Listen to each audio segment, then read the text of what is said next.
Hello, ladies and gents, and welcome to another edition of Beyond Retro Presents, a series that Tyler and I kind of do as full-length commentary tracks for some of our favorite feature films. Today's episode is going to be on The Fly, which, honestly, a movie I have not watched in a long time, so this was a wonderful revisit, and I'm probably going to say this plenty of times over and over throughout our viewing of the film.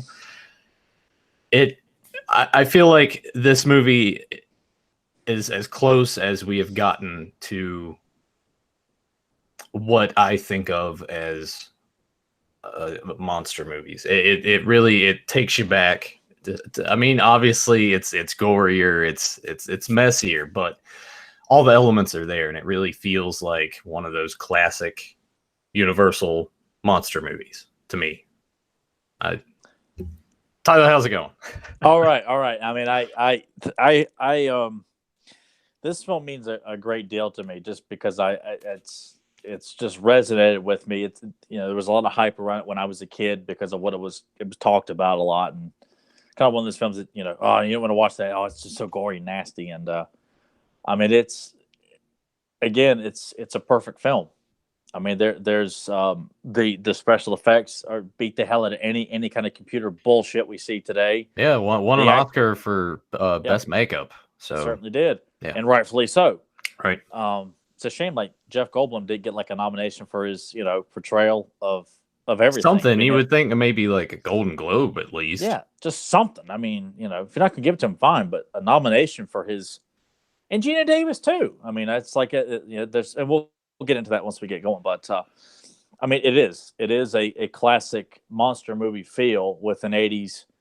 It's not a dated film either. Like No. you don't look at it like, oh God, look at what they're wearing, kind of thing. Or listen to the music. It's a timeless film. It's not a time capsule film. It's a film that it's a staple of '80s entertainment, and that's one of the many reasons why the '80s is the last great decade of entertainment in general, especially with movies. But it was the first Cronenberg film I've ever seen, and I think it's his most successful one, probably. Yeah, for sure. It's his most successful. But Cronenberg himself, I've only seen a couple other of his movies. He definitely, definitely has an eye. Like his movies are weird. Like if you guys are wanting to dip into his filmography, I would say that this is his most accessible film. Everything else is, for the most part, History of Violence is like a good, It's not out there. It's based on a graphic novel, but still, it's But when you it's not like jumping into Scanners or Naked Lunch or Videodrome. I was gonna kind of glance over at his filmography here.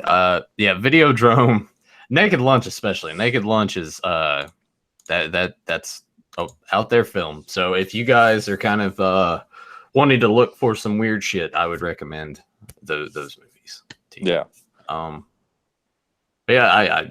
What else should we say before we dive on into this? It for me. It also solidifies just how underused Jeff Goldblum is. When you see how good he is in this, yes, the guy has worked for years and has not stopped. But I kind of feel like it's a shame that he hasn't got more starring roles. Like he would show up in Independence Day, Jurassic Park, big juggernaut films as a supporting role in a highly successful movie, and it just kind of felt like, why hasn't this guy gotten more starring roles when he did so good in something like this?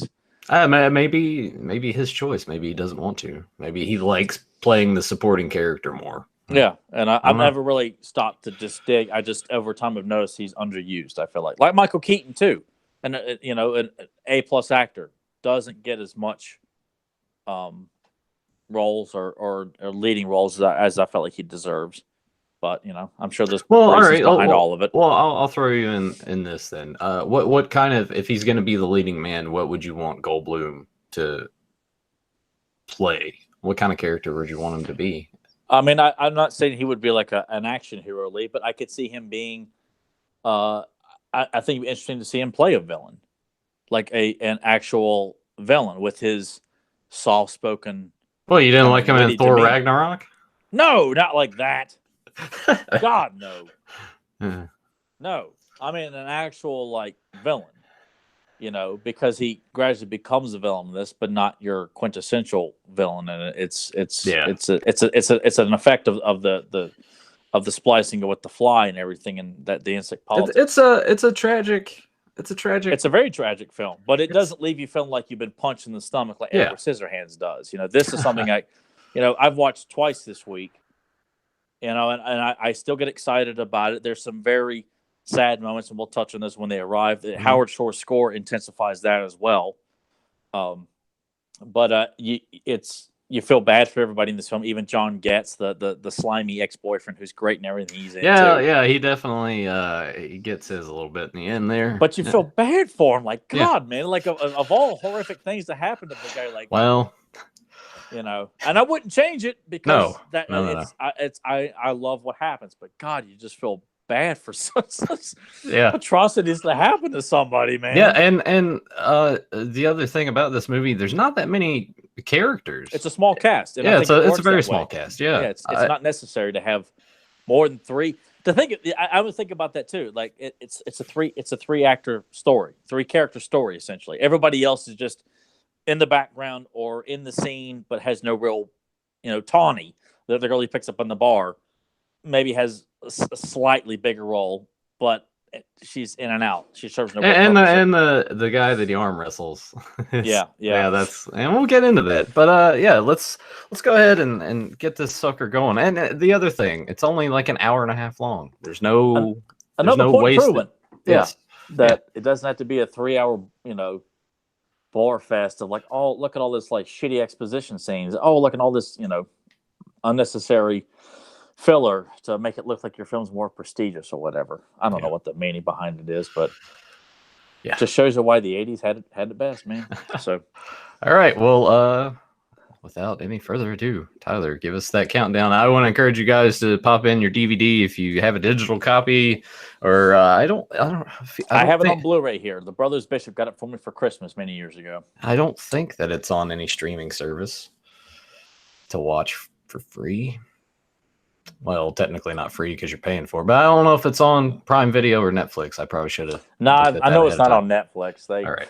Anytime it's anything horror related on there, it's like always some like crummy ass like. Yeah, there is a lot of bullshit horror films on Netflix. A lot. But with that said, Tyler, give us a countdown and we'll get going. All right, 3, 2, 1, action. Classic shorter Fox intro there. Yeah.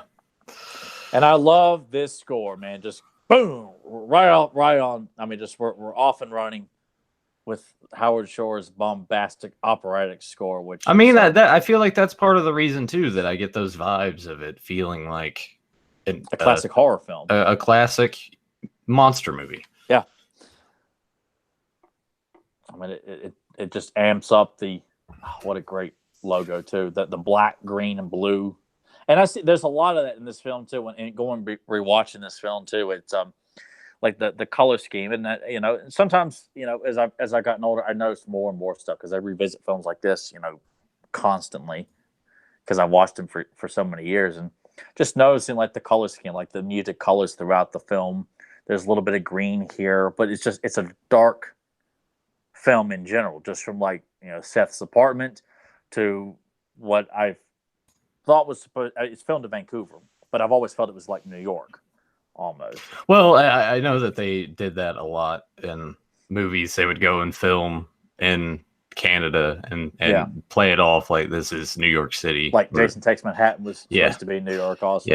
Yeah. I know that Toronto is a very popular spot to do that in as well. And if you can get away with it, then I think it works well because I've never been to New York. I know what it looks like in movies and stuff like that. I have seen enough of New York to know what it's supposed to look like. I've seen enough of New York that I don't think I ever want to like go visit. I mean, there's certain parts that I like. I want to see like Central Park, where like Louis Tully jumps over the. Then you want to see the firehouse. The firehouse. I want to see where Raph duked it out with Casey Jones stuff like there's so many movie references and.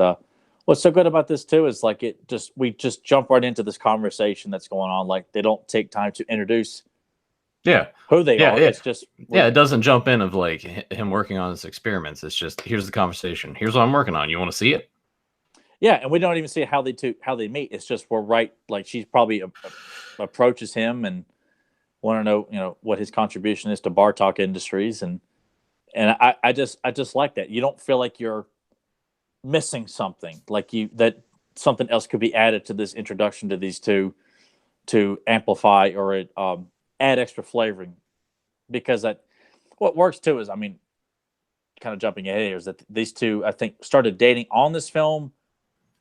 Yeah, because they were married for a few years. Yeah, because they did Earth Girls Are Easy together too. So they spent like the latter half of the '80s married. So I think they got together on this film, which, not that it has to happen with every film, but it does make the relationship on screen that much more realistic when they really had something going here. And I know in some films, when you're trying to find a relationship believable in a short movie, you either have to find the right pacing or the right kind of scenes to really make it believable. And I feel like these two are given enough screen time before all hell breaks loose to buy that their time together is over months. They don't really say it, but that's kind of how I pick it up Right. on. His look there in the car is I've had that many a time when like you get the stomach bubbles and you need to find the closest exit because you're gonna have to take a massive shit. But in his case, that was like me on the the bus in high school, like thinking, "Oh my god, I'm gonna be trapped on this bus. I'm gonna mess myself." And I love this setting of his apartment, like this like back alley, like freight apartments. I like the look. I like the look on her face. It's like, am I gonna get killed? Yeah, and she should be scared because the door. It's like a meat packing house, like a lot of these, like in a Fatal Attraction or a Perfect Murder. A lot of these like big loft apartments that used to be meat houses or something like that. Just seems like a very cold place. Honestly. Very cold, but it works. Like you kind of feel like the lighting here. It's a lot of black.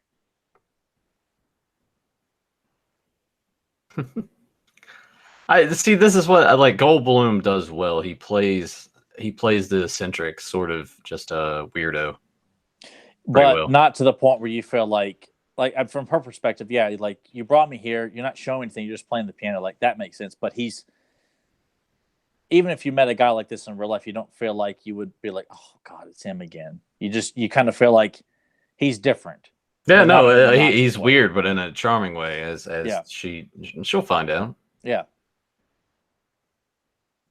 I would love to have a telepod on display in my place. No, it doesn't need to work, but what an excellent like conversation starter to have that somewhere in your house, a telepod. I think it'd be cool if you like put like a big huge pillow in there. You just like sleep in it. Oh yeah, because they look like they're quite spacious. That you could just go in there and just take like a little cat nap. I am surprised that when McFarlane did the Fly figure that he didn't come with the telepod, or why NECA hasn't gone back to revisit the Fly, like the final version, and then like the variations of Seth Brundle, especially towards the end. Yeah. And give us a telepod prop to go along, like the diorama sets, like they've done with Nightmare on Elm Street. Right. No, that'd be cool. Come on, NECA. Yeah. Get on it. Get on it, man. You can revisit the stuff. They did it with RoboCop. They've done it with Jason and Freddy. Revisit the Fly, damn it. Hell, even the Fly 2, which I've only watched once, but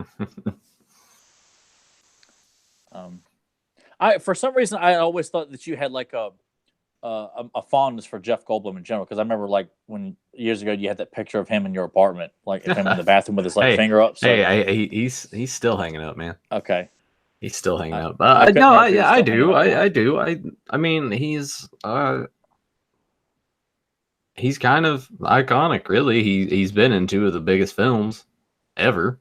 Yeah. Whether you like Independence Day or not, you can't deny it was a... Yeah, I mean, it was a huge hit. I still have a soft spot for it. It's not a particularly good film by any means, but if it's on, I don't know, it's like a comfort food movie in a way. I did find this quite seductive as as a teen, like with Geena Davis slipping off her arm, like, yeah, I think I've been reacting the same way. I mean, Geena Davis, I had a crush on her even going back to like I mean, obviously, this film was before the film I'm about to bring up, but A League of Their Own. I like that. Yeah. But she's looking mighty fine in this picture. Yes, she is, and she does such a damn good job in this. And she was an acting staple for quite a while too. Into the '90s, like with Long Kiss Goodnight, and you had Thelma and Louise and League of Their Own. I mean, she's Cutthroat Island, which I know like bankrupted Orion Pictures, but she's had a career that I think she should be quite proud of. And I know that she was doing like the archery and almost like made the Olympic team or something. I remember that being like a news story at one point. I think it was like the 2000 Olympics. I was not aware of that. Yeah. I think it's kind of like around that time, like her career pretty much kind of dwindled down. But I think she's quite proud of this film. I think anybody involved, this is not a film that I don't think anybody would ever be.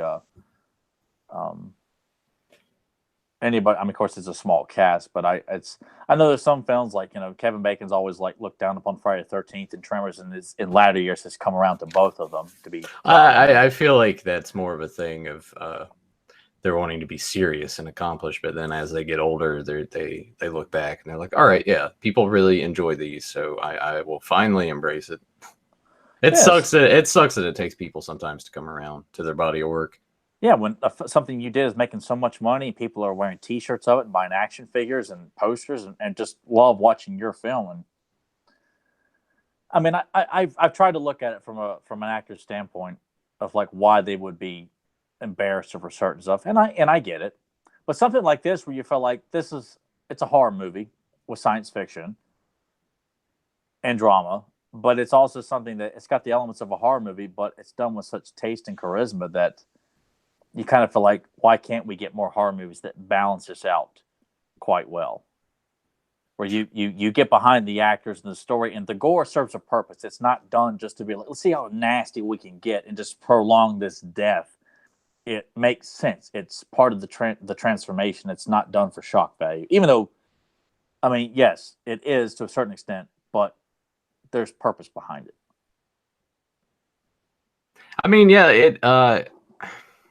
I don't know. Like, where do you go from that? Modern Hollywood, it's like, let's get the kids in. Let's make ghost stories. Even if that's the case, like, at what point does Hollywood say, look, we don't have to make everything moronic for our audience. We can give them something that makes them walk away feeling like I was highly entertained, and not from just a mindless bullshit standpoint, but I mean, like, that was really good. A film that you can walk out of and be talking about it over and over again, and not just from like, boy, that was stupid. Like, that was really cool. Like, I really felt bad for him. Like, this is one of those films that you walk out of it. Had we been old enough, we were 2 years old when this movie came out. Yeah. So people who are older than us, I envy you for being able to have seen this in theaters, because there are certain films I when I watch, I wish I could have seen that in theaters, and this is one of them.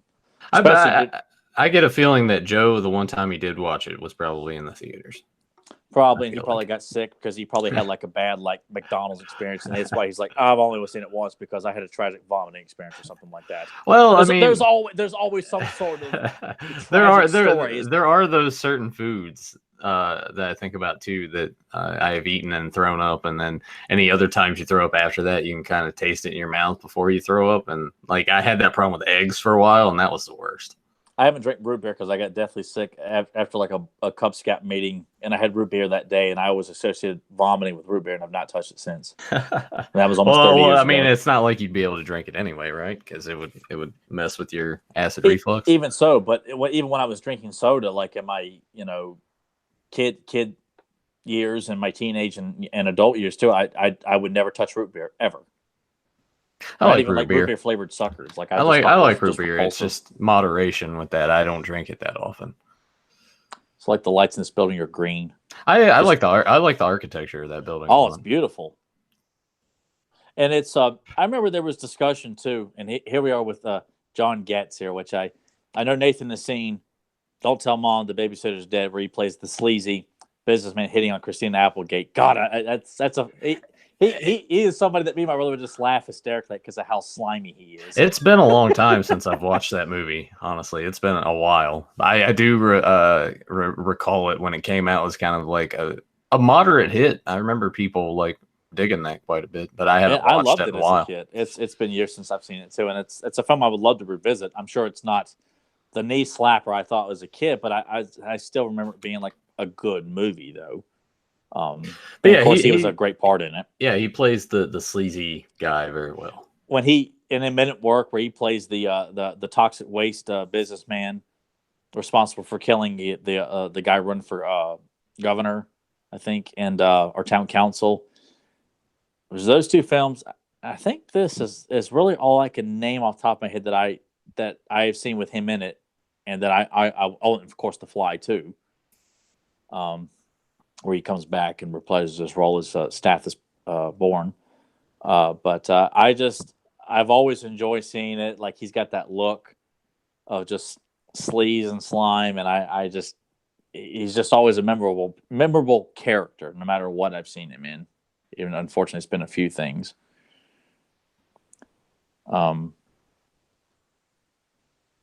Just trying to think where that rant about him would lead into here, but I just like how we're already still on the ground running with the story. Like honestly, there is a lot of talking going on here at the beginning. We don't really get into more aspects of how, like, we don't get him in there with the fly splicing everything until we're a good halfway into the movie, maybe more than about half. The hour mark around because this movie is just over an hour and a half. It's like 96 minutes, and that's what makes it so magical, is to have this film and capitalize on what you just said. There's a lot of character building and situation building here, because you're trying, and it works and it makes sense. And I feel like, I don't know, I guess today's people's attention span, where they're just so used to have everything at their fingertips. I don't know. I'd like to give people the benefit of the doubt. If you were to show this to a film study class in a high school or a freshman class, I mean, obviously they're going to have to watch it, but I feel like this is a film that would hold their attention, because, I mean, obviously when you see the title, it's coming. Like you're not left in the, like, where is this going? Like if you see the trailers for this film that came out in '86, there's no hiding around what this film is building to, and the title itself, the poster, which is beautiful, which I'm going to try and buy that poster myself. I've been trying to do it for years, and I thought you had it already, but I guess if you had it, it'd be sitting behind you right now. Well, yeah, and I've kept delay, and I found a couple to buy pretty cheap on eBay. So I think I'm going to pull the trigger this afternoon, so I can finally say, after all these years, I finally own that beautiful poster. Folded, yes. Right on. Yeah. So don't even think about it. I want to buy them all. You can't have it. Yeah, just so you could piss me off. But I love that poster artwork of the fly leg stepping out and the human hand stepping out. Like, that says everything. So if that doesn't tell you, like, there's not a mystery to this, because of this. Because it does take a little while, but with such a short running time, once it gets going, then it doesn't stop, and it gets progressively boom, boom. He's worse. Also, just when you think this guy can't get any sleazier. Yeah, he's got a key to the apartment, because obviously they've dated before, and he's in there taking a shower. And I like how they delay that. Like, they don't reveal right away that these two dated. Like, you find out here, which makes his role in it that much more menacing and forgivable to a certain extent as well. But I always like that line. Is like, it's in the neighborhood, felt a bit scummy. Just his delivery of that just sounds, this guy is such an egomaniac that only John gets. Rough day. Deliver. Which is a ballsy thing to do. I mean, it is. I don't know. I'm assuming his angle was like, she'll see me naked and she'll want to fuck me, I guess. I don't know. Right here in the bathroom, yeah. Which, I mean, because we find out later on that he was a professor at college and got her in journalism and everything. So, therefore, he must have this empowering seduction over her, so that even though they've fallen apart in his eyes, they work together. I can get her back, no problem, because I'm Stathis. Was the name like Stathis Born? I mean, that reeks of like just pompous ass. Anyway. Yeah, that's usually how assholes are. They don't look at it. He looks at this as like a conquest of like, oh, she'll be back. She's coming back. I'll make her come back. And then when he finds out she's seeing Seth, like he's like humbled and just like broken, like he doesn't know how to respond to this. Just he's, especially when he says later on, like, I don't want you disappearing from my life. But then he cans that with, what about sex? Just stress relieving sex. Just what lines a dick. like that. What a dick.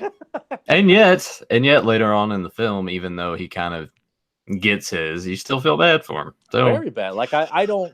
Every time I've watched this over the years, like he is sleaze, and you don't like what he does, but when Gina's facing the pregnancy, like he's there, like legit. You don't feel like he's trying to make a pass at or take advantage of the situation. Like you feel like he's trying to help because he's been humble. Like to see that she's moved on. Like he can't be the pompous ass that he is here. Like he has to change. And by that point, he's only seen as the enemy to Jeff Goldblum, and the fly instinct takes over. And I don't know what's worse. I think when he burns his foot off is probably the more gruesome, because it just looks so. He peels the foot off. Yeah, well, that's the thing about the special effects in this film. It's very, very well done. Oh man! And once again, when those scenes come up, we'll probably discuss like we usually do. It's like why does it all have to be done in a computer when doing it this way is so much more convincing? Like. And I'm sure there are ways. There's got to be ways. If straight to video movies are working on shoestring budgets.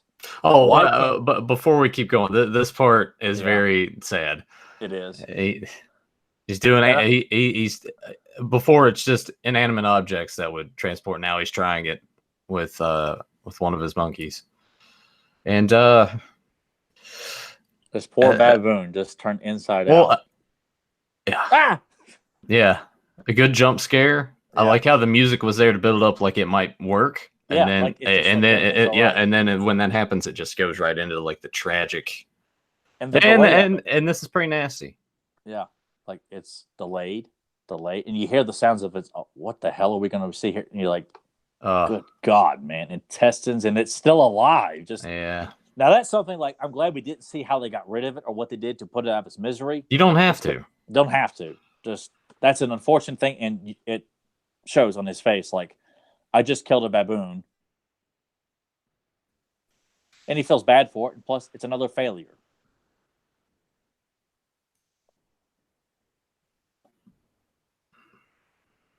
I like that line. Fuck is what I'm thinking. I think that's like a daily mind of like something that Nathan says at work a lot. Yeah, I need to. Honestly, I just need to like screen grab that and just be like post it on Facebook or something. Yeah. Just be like, yeah, this is a.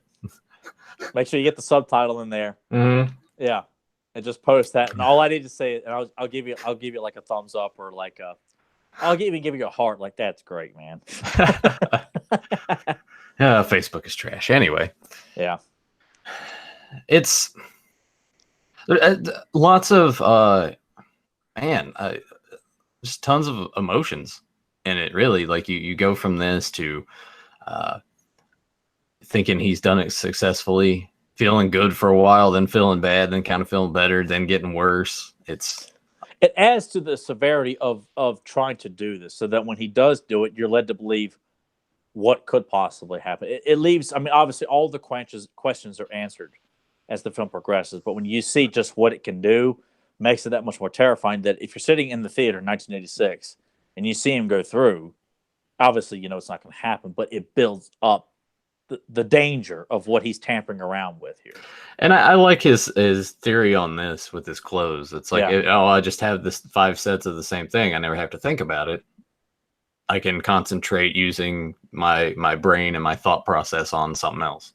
Which, from a guy who clearly doesn't get out much, as has been mentioned already, makes sense for his character.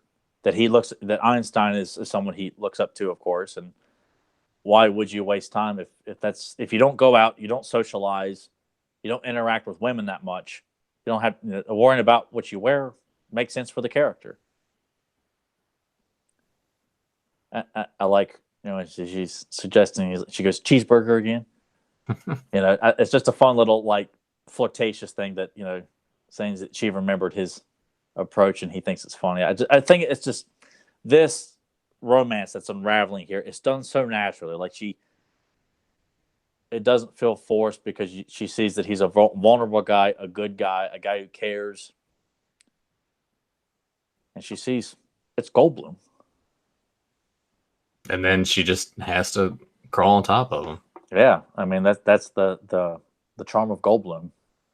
And that's the other thing too. We don't get like explicit sex scenes or anything like this. That you just see them making out, and then boom, they wake up later. Yeah, and I mean we see a little bit of a writing scene, but it's not explicit. You don't see, Yeah, like she's sitting there bucking all over him, like, oh God, like, I'm not ready to quit yet. Don't you come on me now, we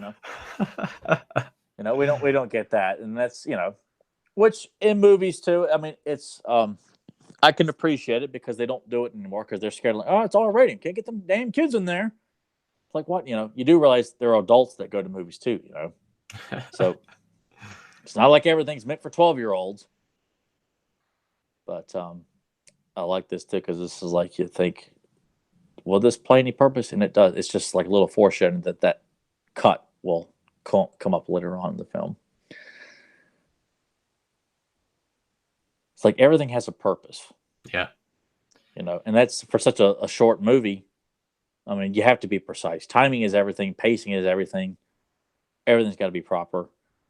And for something that relies so much on science too, like you got to come up with a logical way of explaining this. That it's science. You can get away with using kind of made up stuff to a certain degree, but a lot of this sounds logical. It doesn't sound. I mean, you have to buy it, right? The idea that he's created a method of teleportation. But what were you going to say there, bud? No, I was just going to. Actually, now I kind of forgot what I was going to say. Damn it! It'll come back to me, I think. Maybe.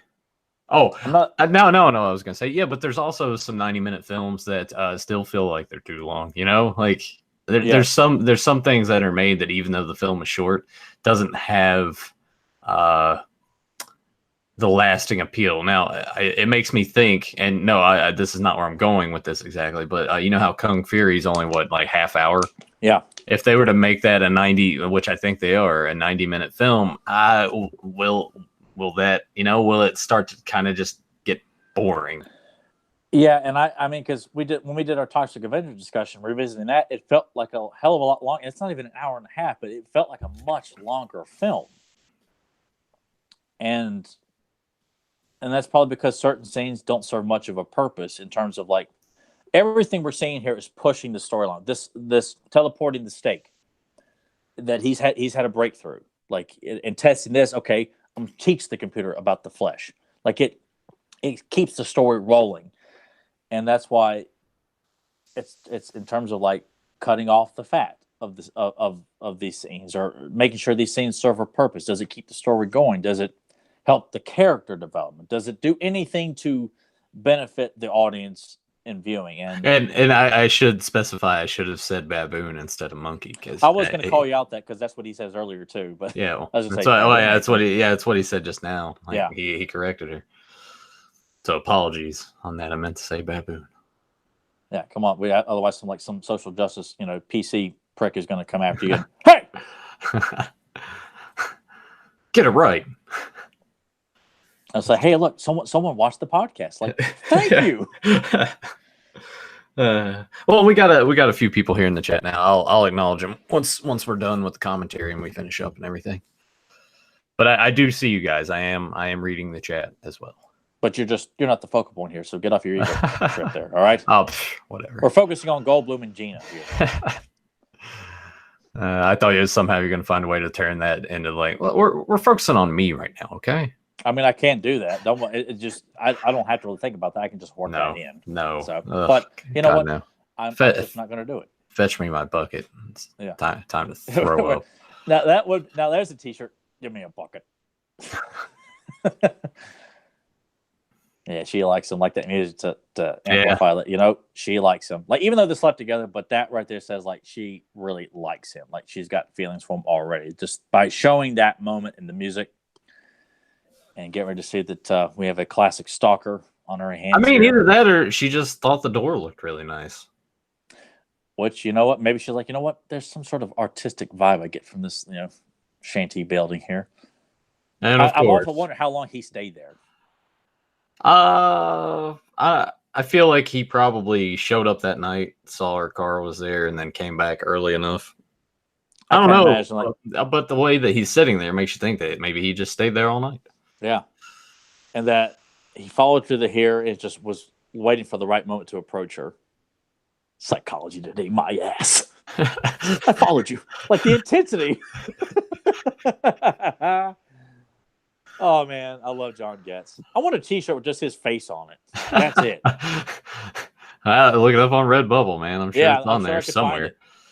Or someone put it up there, just like an intense look of John Getz, like him pissed off about something. I want that. Needs to be on a T-shirt or a tank top. I gotta have it.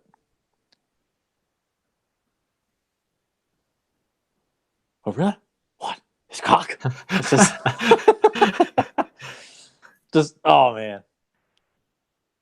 Didn't even know what the fuck he was gonna do right there. You know, it's like, is he about to hit me or something? He just sort of like shoves the shit back at her. Well, he's making a public scene here, so I wouldn't put anything past him. What an asshole! Gotta talk to me. Yeah. You know what? It kind of because I've gone back. We only got 3 episodes left of True Detective. Lots of parallels between Woody Harrelson's character and him, as far as like just being really fucking jealous. Oh yeah, yeah. Even though it's over. But you still find them likable. Like him and McConaughey are such detestable characters, but they're both likable. Like you still like them both, and that's good writing. If you can make like Game of Thrones is another prime example of that. Some of the most despicable characters ever written. Then you're like, I like Jaime Lannister. How the hell do I like Jaime Lannister? Yeah, yeah.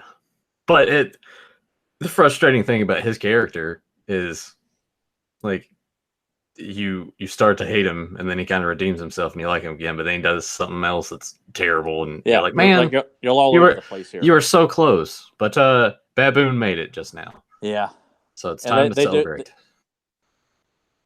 Just another good moment of them enjoying themselves and talking about going away. Like, this just makes everything else that much more sad when everything goes to hell.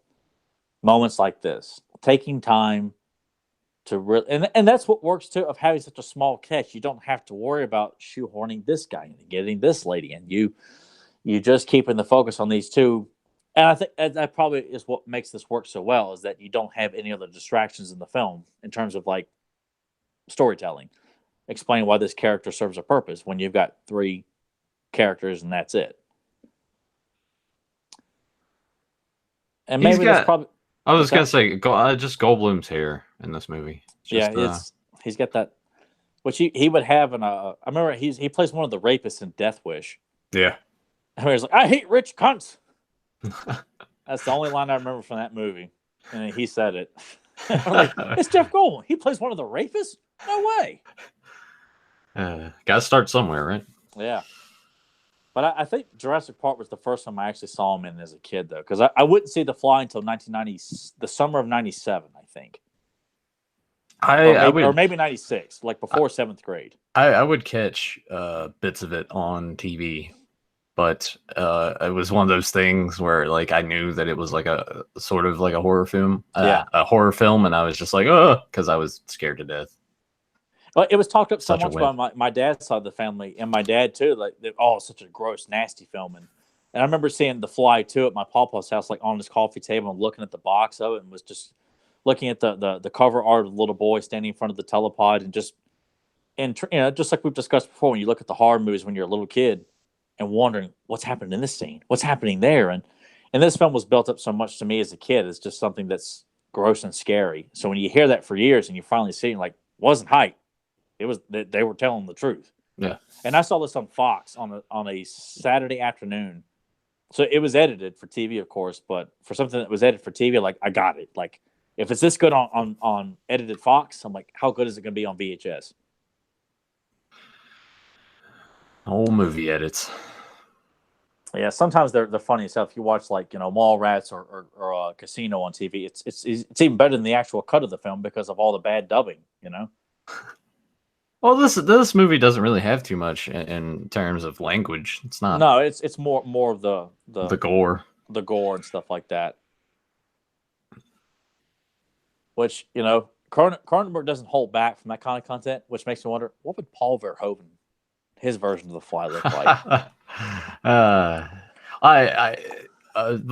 Way more tongue in cheek, obviously.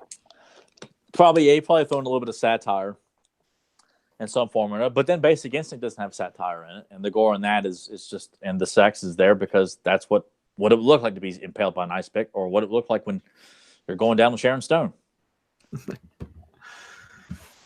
Back to that again. You can't let that one go either. What's that? That's one of your. I love Basic Instinct. I'm a proud fan of that film. It's a good film. It's just a really good film. I like Michael Douglas, I like Sharon Stone, and I love Paul Verhoeven. It's got it all. Got a great score too, Jerry Goldsmith. See, this is the thing we're talking about, where you feel like, okay, he's coming around, and then puts that cigar in his mouth. What about sex? You and me. Now that's a come on line.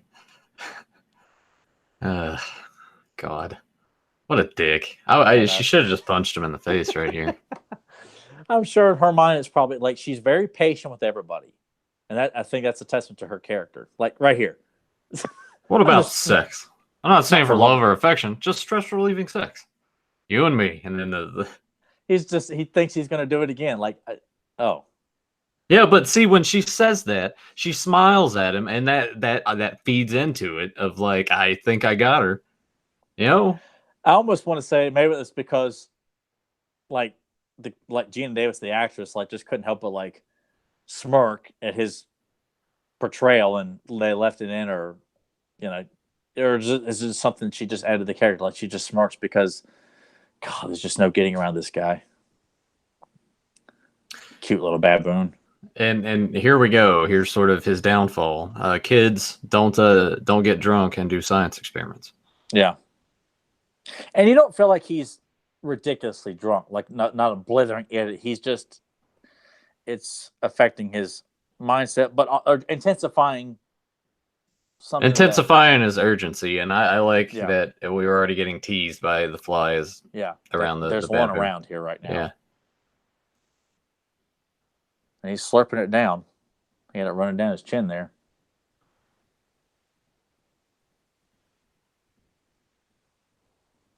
Just makes it that much more unfortunate that it does handle the flesh, but you just can't have a single thing in there with you that's not you.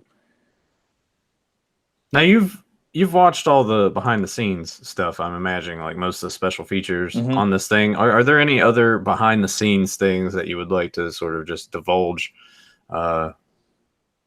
Anything that would be kind of informative for the commentary? Because right now it's mostly just been opinions and us commenting on what we're seeing. But is there anything out there that's like interesting to you about the production of this film, or the behind the scenes stuff? I bought it when the special edition DVD came out years ago.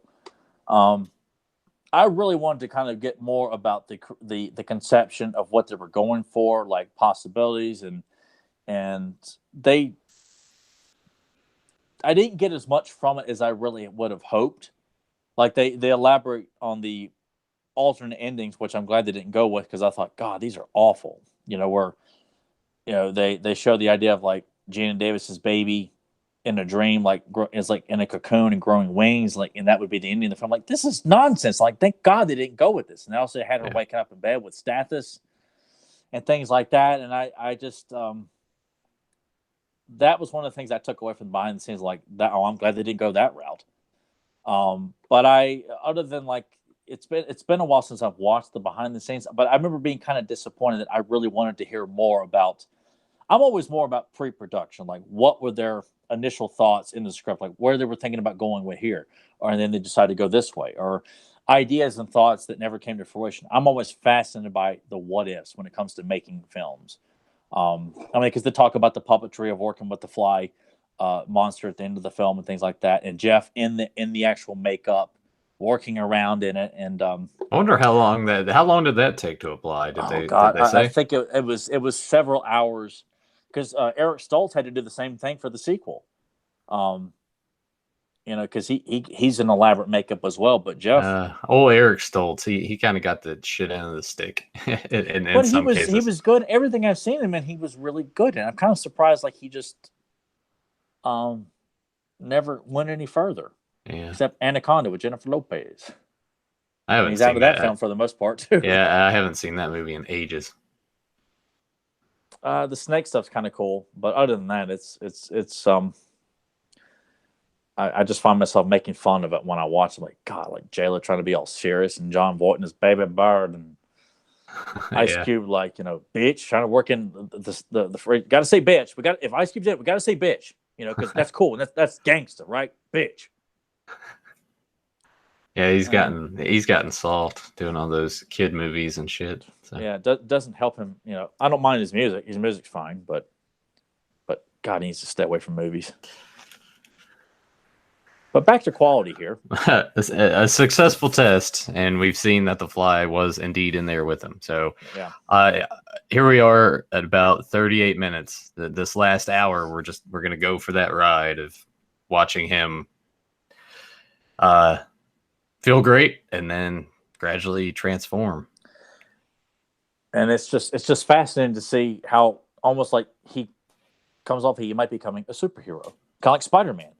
He wakes up the next day, he's extremely a lot stronger and agile. His sexual desire has just gone to the roof. I mean, he's become the ultimate male. And then you start seeing like small, like he's putting a lot of sugar in his coffee. He's eating candy bars, going crazy here. He can't stop having sex. Which like naturally, like what woman would not want that? I don't know. I see it like anybody else. I feel like once it goes on for so long, it's just like, all right, let's just stop and Well, that's your opinion. and end this already. That's why you were. I've always considered you to be like my own version of Larry David, like because he talks about having sex. You're like, in and out. Enough's enough. Like, yeah.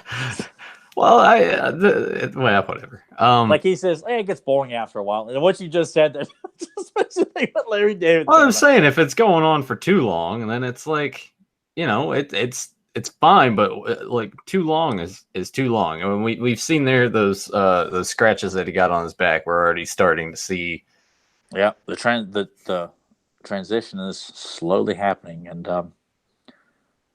I like that. We're not getting, of course, we're seeing like his quickness right now, but we're not really told like how long a period this is. But I've always felt in watching this takes place over a few months. Yeah, you said it was overall. Yeah. Even when they're dating, like I like to think that when he makes the telepods work successfully, that took time, and we don't have time to show you everything.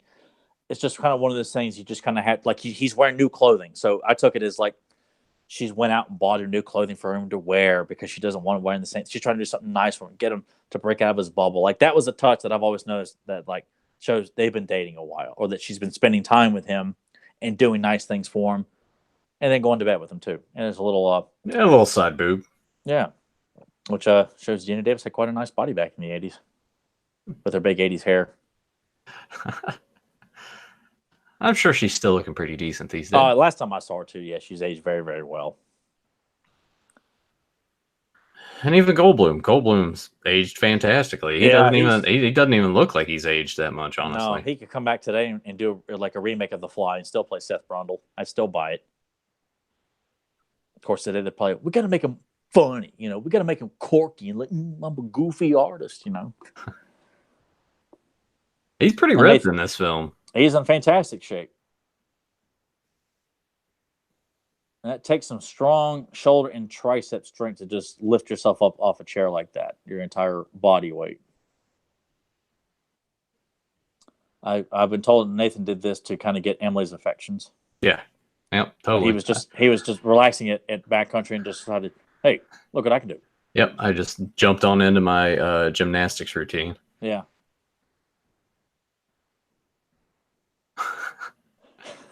I like how even he is sort of like taken back by it, just sort of bewildered. He's like, did Yeah, that like, really what just else happen? can I do? Yeah, like, what Yeah. else can I do here? Like, it makes sense. Like, he's a sequence with no dialogue. He's just, let's see what I can, and it just flows naturally. Like, this is not done for laughs. Like in Naked Gun, like seeing Leslie Nielsen doing this, you clearly see like a stunt double wearing a white wig. This is done to, it's just all impulse and instinct. You know, because it's like Spider-Man. You're testing out like this new strength that you're like, holy crap! Like, how the hell did I do that? Yeah. God. I can't imagine the strength needed to be able to do what he just did there. Like Yeah. being backwards and sort of just almost doing like some weird inverted push up Yeah. in the air. I do like this part. I may have already I like the part here where he swings around and it's almost like he runs on the ceiling really quick. Yeah, it's really cool. It's a nice touch. And how strong your forearms have got to be to grip that bar. You don't let them slide off and do the sweat and everything, but he just looks like, did you just see that? There's something about her smile in this movie that It's very sweet. It's very like, it makes you feel like, you know, you feel one like she's just like right there, like says, yeah. I wish more as attracted to you now as I was. I'm like, she's like, take me now. I wish Emily would look at me that way. Well, I think you need to start, just doing some crazy shit around the house.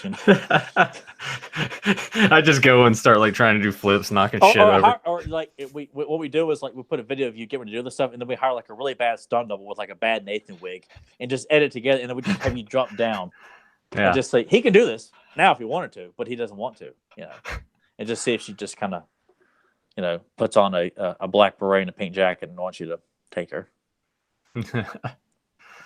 And this is another little sweet scene here too, because we don't get too many more here before we the tone of the film is about to just shift entirely. Yeah, the next scene in the coffee shop is when we start getting gradual signs of like, I've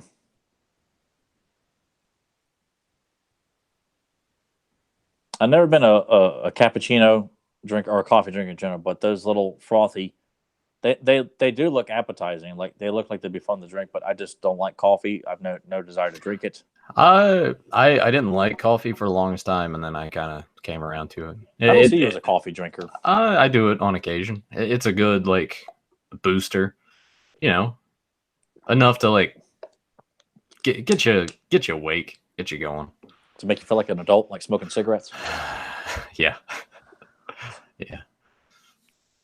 I like how she's just that's pushing the story along. Like he's excited, but just that moment there, like the craving of sugar, these undertones and going right back to it again, and she just the look of concern on her face, like she's trying to pay attention, but just to see that she's, and then his, Well, you can already see it in his mannerisms too. Like not only the sugar thing, but you can see just how he's talking. It's very like quick. Sporadic. He just, like he's all over. He's all over the place. It's very twitchy. Yeah. And that's someone said a crazy thing I could do is play Peacekeepers again. That'd be very nice to play that craptastic game. And tell me who that was so I can send them an angry letter. Nope. I'm gonna leave them anonymous. All right, well, give me the address for Mr. Anonymous there. I'll get it at FedEx tomorrow morning on my way to work. But I did like that part, how he's just like, waitress. Yeah. And here we go. Yeah. Oh, God. And she all the sweater in the back. I mean, they've been going at it for a long time here. About a good 15 minutes. That's according to, like, with the what's the I'm going to say this too. Exchange rate with Nathan Kennedy's, concept of sex. Yeah. You can already see in his face, like he's already starting to like get like just spot, and we'll see later on here too. Is just he goes to shave, and it's just like very sensitive, and how tough the hairs are. Like it's just. See, I can relate to that because I do get like kind of one or two hairs like here, like on my shoulder, on my back. I'm like, what is this? I have to shave my back. It's not fun. Oh, really? Yeah, I shave it because I can't. Back hair clings to my clothes or my car seat when I'm wearing like my gym tank here. I don't. I can't. It just makes I me feel dirty honestly to have didn't back think hair. that you really had like back hair or anything. It's blonde back here, but it's just irritating. Like I just feel dirty having. Is white it back like is it coarse? hair. If I never let it Like get once very you long. shave it, like does it? How often do you shave your back? Now I got to know these things. A couple times a week. Damn. All right. Yeah. But yeah, I could see that sucking because you got to like reach. And... Yeah, and I've gotten really good at to where you reach around, feel around, and I've gotten pretty good at. I may miss a spot here and there, but it's just, hey, and it's not fun. For the ladies, we get Goldblum and his. I guess you can't say tidy whities because they're not white; they're gray. But they are a gray tidy white. They're great gray tidies. More sugar craving here. Oh, I just had a brilliant thought. Yeah, and this is sort of like the beginning of the end. Yeah. Right now, people, like we are. How long into this film? I don't have. We are approximately 47 minutes into this film. 47 minutes in, and now we're up and running to what's become the downfall of Seth Brundle, starting now. She doesn't want to do it. He's like, "Oh, it'll make you feel great." And you here don't we want go. Goldblum cussing you out in his underwear. Like his face, like it could almost pass for like, because she comes back the next day and he's gotten even worse. Yeah. So as of right there, you can see like maybe he's had like an explosion of maybe I don't know, acne or something. It's done so softly, like you may not say much about it, or maybe he's had a rash breakout or something. It's hard to say.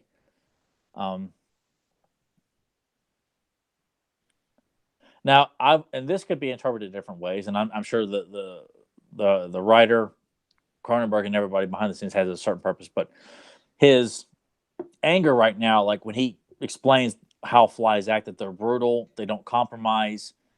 Do you see this as like he is just mad because she won't join him, or that this is the instinct of anger of a fly taking over? Oh, no, for sure, it's the instinct of the fly taking over. It's. At the beginning here, it can be passed off as such because we don't know exactly what's going to be happening.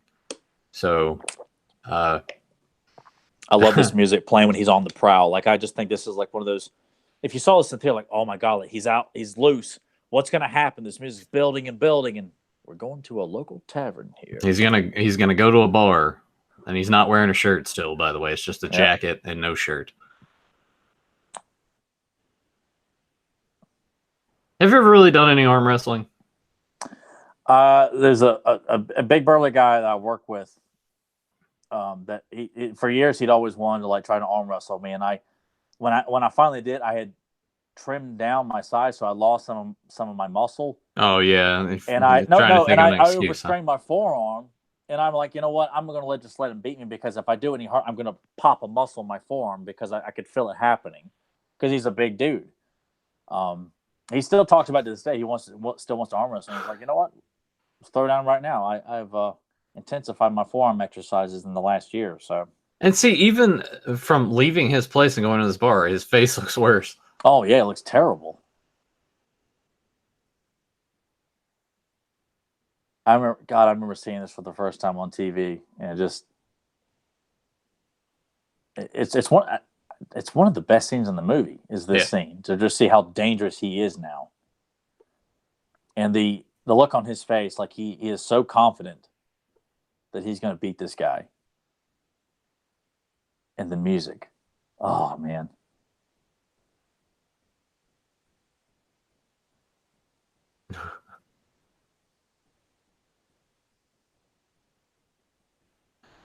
It's almost like he wanted to yawn right there just now. Yeah. It's so well shot and edited. Oh god, that acid secreting from his fingers, man. Oh jeez.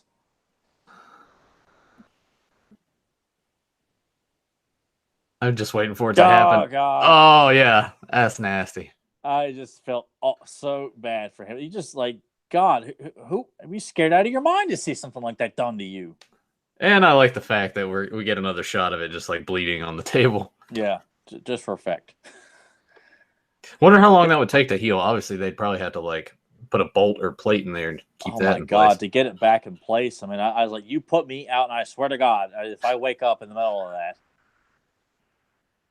he looks even worse right now. Yeah. It's just like his face is just—he's turning into like Punisher's arch enemy Jigsaw there. Like I mean, his I'm face sure, just like, I'm sure she's just like, oh, he's probably just in a myth or something. yeah. She's hanging out in a little small bar like that. She probably doesn't go home with like the most, right here. Look at him again. Yeah. Like, he looks like a supervillain here. Well, you definitely see it too in his eyes. It's like he hasn't slept in a little while. Yeah. And he's just single-minded right now. He wants sex. What I want to know too is like last call. Most bars close at 2 a.m. Here we are. It's like daylight. Like, where the fuck were they going? She's all like drunk and shit, and he's gonna pick her up and carry her the rest of the way. Yeah. However many flights of stairs this is. And then they're gonna go to breakfast when it's all done. So you kind of feel like this is maybe like 5, 6 in the morning, something like that. 7 in the morning. Better hurry. Yeah. Once you get past 10:30, man. I mean, you get rejected at McDonald's. I thought it was 11 o'clock. No, it's 10:30. Horse shit. Tony's got a nice body on her here.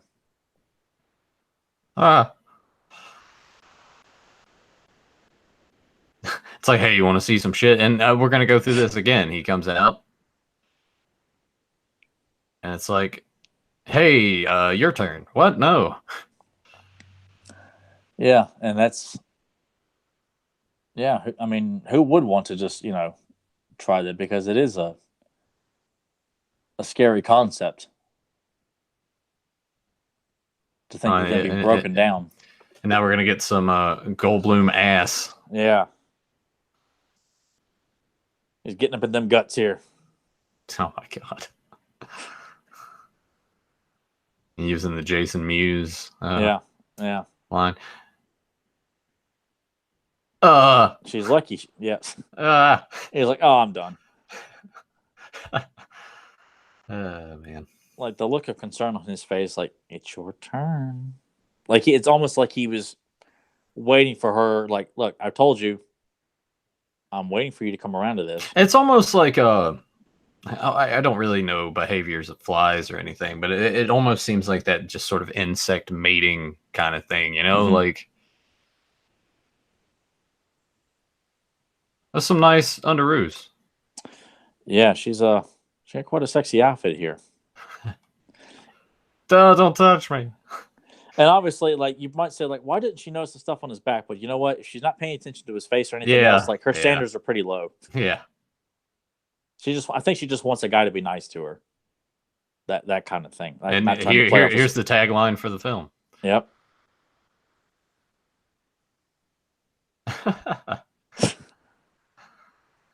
What a great attempt at, like, oh, really? Your son's a great man. Which just, God, you just hate it for Ronnie. Just like she's doing. I mean, all this time she went out and she got thrown out or rejected, essentially. She gets thrown out here in a second. And went out to do all, and comes back to find that, 24 hours later, she finds him in bed with another woman. Like, already. You see all the hairs on his face just sticking out. Yeah. It's how this looks, because I can't grow a full beard. These hairs just start poking out on my cheeks. It's like, I've just brundled all over the place. Yeah. But see, as she's doing the right thing. She took those hairs for testing.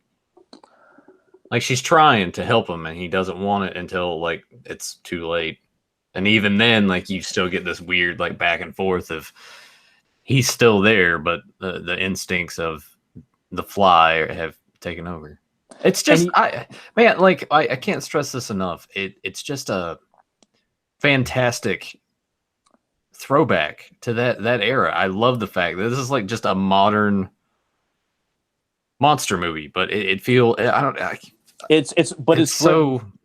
good. It's above anything that you would come to expect from a horror film, because you like these characters. Like, it's not just the generic, we want the women to succeed and beat Freddy or Jason. Like, no.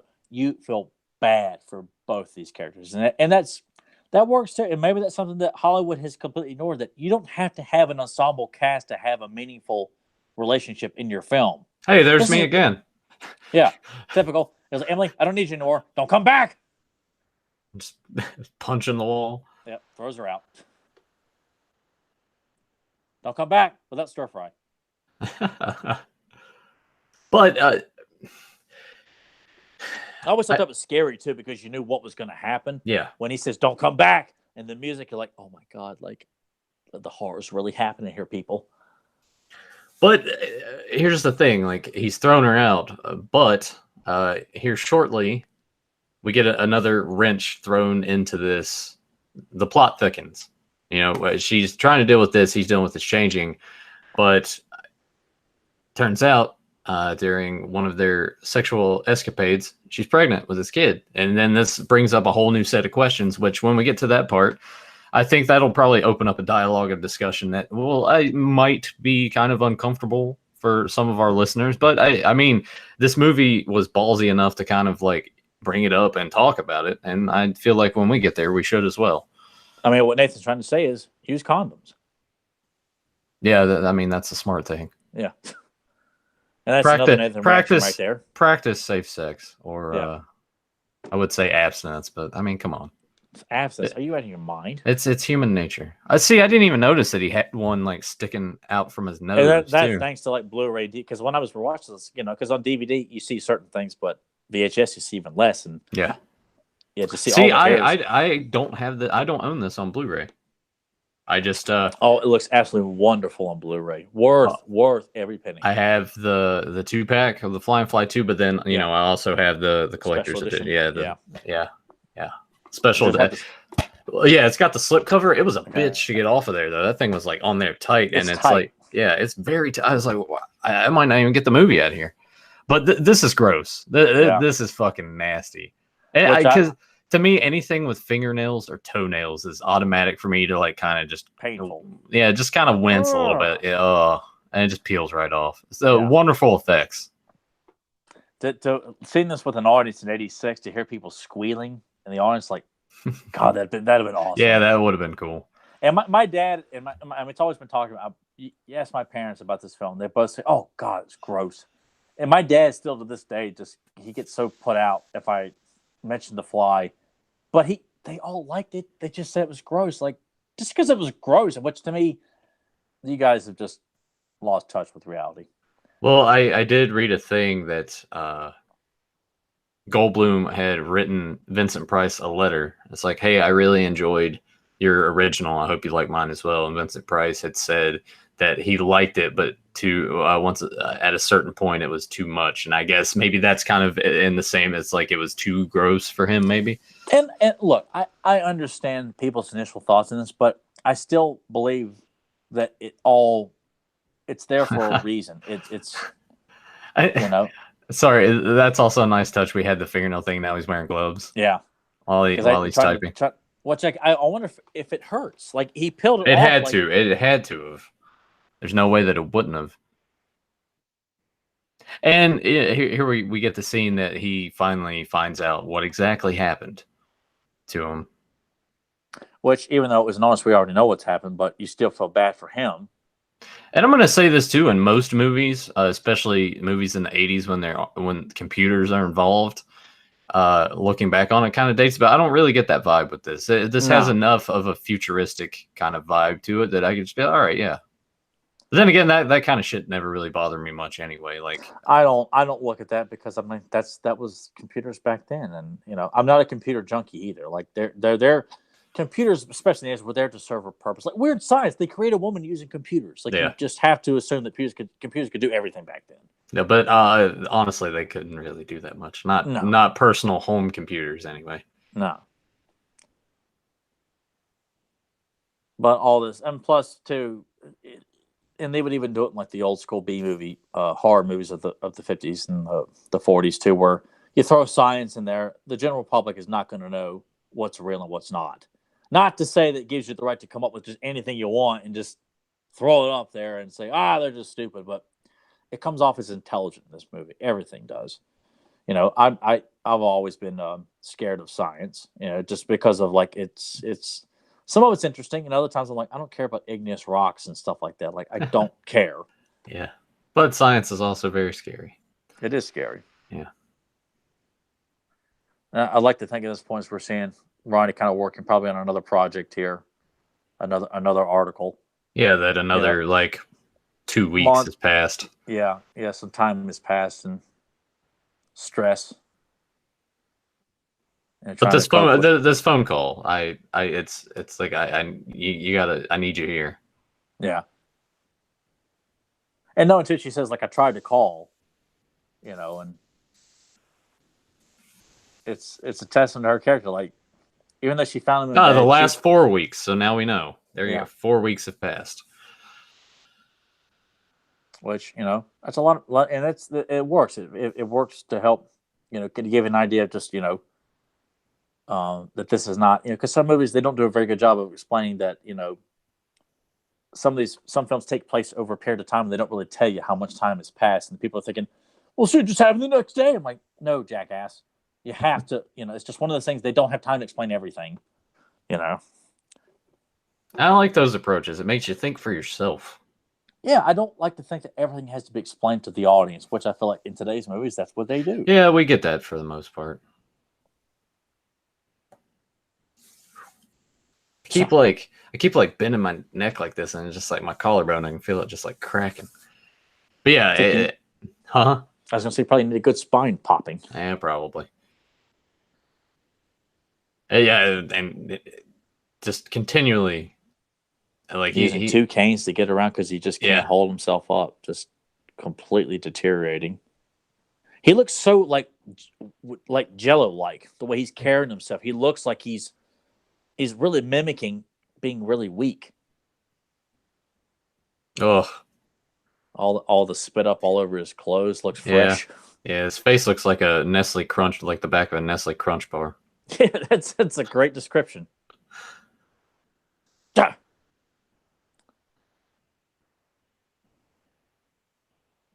And I like that, even though he's facing something that you stop and actually legitimately think about this, put yourself in, because everyone says, it's a movie, whatever, but you put yourself in this position here, how scary it would be. And he still tries to find, and I guess that's him being the scientist that he is. He tries to find a little bit of lightheartedness in this. I've turned myself into an actual science experiment.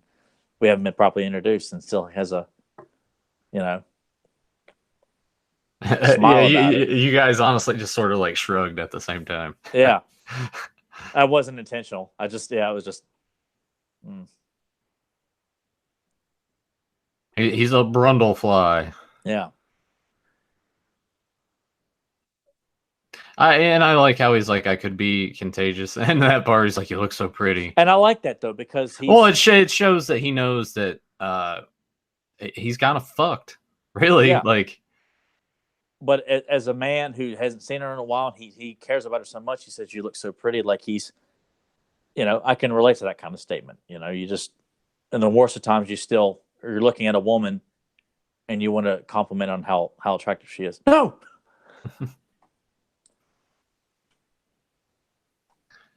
Yeah, I do. I would love to know which of these scenes coming up, like this one where he's getting the donut here, like how many people started dry heaving in the theater. Oh yeah.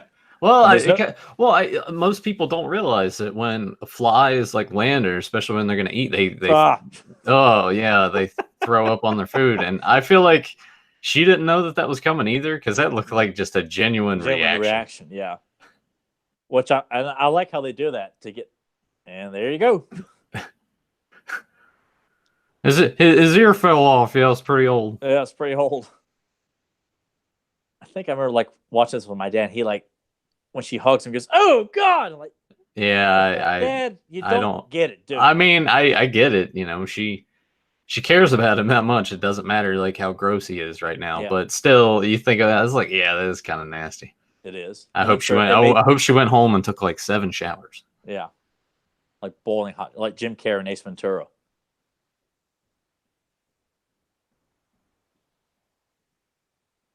Why don't you just come back to me? Yeah. Fucking like, prick. will this be a good Like, time to? you, How about, did you how about even some see it in stress his relieving face? sex? He's like, I don't believe that. His like Yeah. his eyes are rolling at the same time as he's getting up to. Good God. It's like, don't Exactly. touch me. I don't care what you want. I want some stress relieving sex right now. You and me. Might take your mind off things. I feel like right there, that look on his face is like, all right, he's gonna die. I'm back in the picture. Yeah. Well, I think too when you see this as like the aggressive, jealous ex-boyfriend, like his comeuppance is coming in some form or another. Because I mean that's kind of what happens, but you don't find him that kind of character redeemable as he is in this film. Mm-hmm. And there may be some people who watch this film where they think it's great, like they may find it gross and off-putting what happens to him, but they feel like, yeah, he gets what he deserves. But otherwise, Gina Davis would have been killed too. You know, and he's trying to do the right thing. Like I don't at this point too. Like even says, I'll come up with something. Like you can almost take it like he's trying to like I could put this guy out of the picture and get Ronnie back for sure.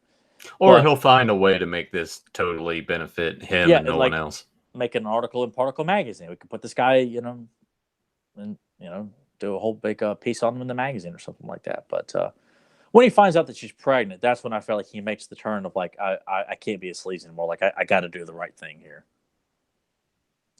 Now, when I revisited this film this week, I immediately thought like this is how they would have done a live action Spider-Man film with the rotating room to have the actor playing Spider-Man walking all over the yeah. I always like that special effect a lot. I did too. It's so simple and God, it works. What's this? I don't know. Jeff Goldblum's delivery of that is so funny.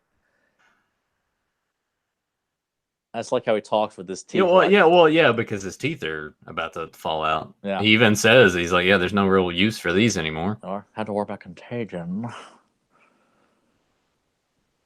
Oh no.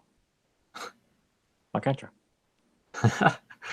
I just like how he talks. Yeah, it's like no. Let's film this. Now, I like the part when he's watching the tape back and he's just like, God. all right, kids. It's like he just at this point he realized this is great. We could do something. This is the world needs to know about this, and how he just talks like he's doing a kids show.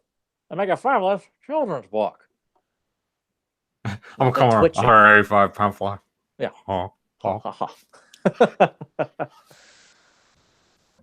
Now I'm kind of, that's a children's book I would love to see. If someone I did like a mock children's book of Grundle Fly. How awesome! That would be like a cool little novelty thing to have. Yeah, I show it to my nephew Brian. It'd be awesome.